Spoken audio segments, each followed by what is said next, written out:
झुम. बाबा, मला फक्त 1,000 रुपये पॉकेट मनी दिलाय, त्यामुळे मी नाही जाणार शाळेला. 1,000 रुपये बरोबर आहे. अरे आम्ही लहान होतो तेव्हा 5 रुपयासाठी 1 तास जमिनीवर नागिन डान्स करायला लागायचा. वरनं आईचा मार आणि खायचो.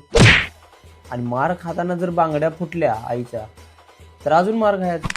बल ते जाऊ दे बाबा, एक सॅड सॉन्ग सांगा, मला स्टेटस लावायचा आहे. माझं हृदय तुटलंय.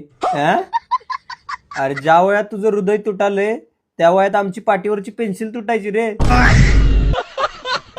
ज्या वयात तू फिलिंग लव ब्रोकन हार्टचे स्टेटस टाकतोयस की नाही, त्या वयात आम्हाला फिलिंग तर लांबचीच गोष्ट आहे, स्वप्नात पण गणिताचं सर मारता नाही यायचं. ती जाऊ दे बाबा, तुम्हाला शाळेत कोण आवडत होती का? सांगा ना प्लीज, सांगा. साक्षी, आता मला आईस्क्रीम द्या, नाहीतर मी आजीलाच नाव सांगतो. हे घे, हे घे.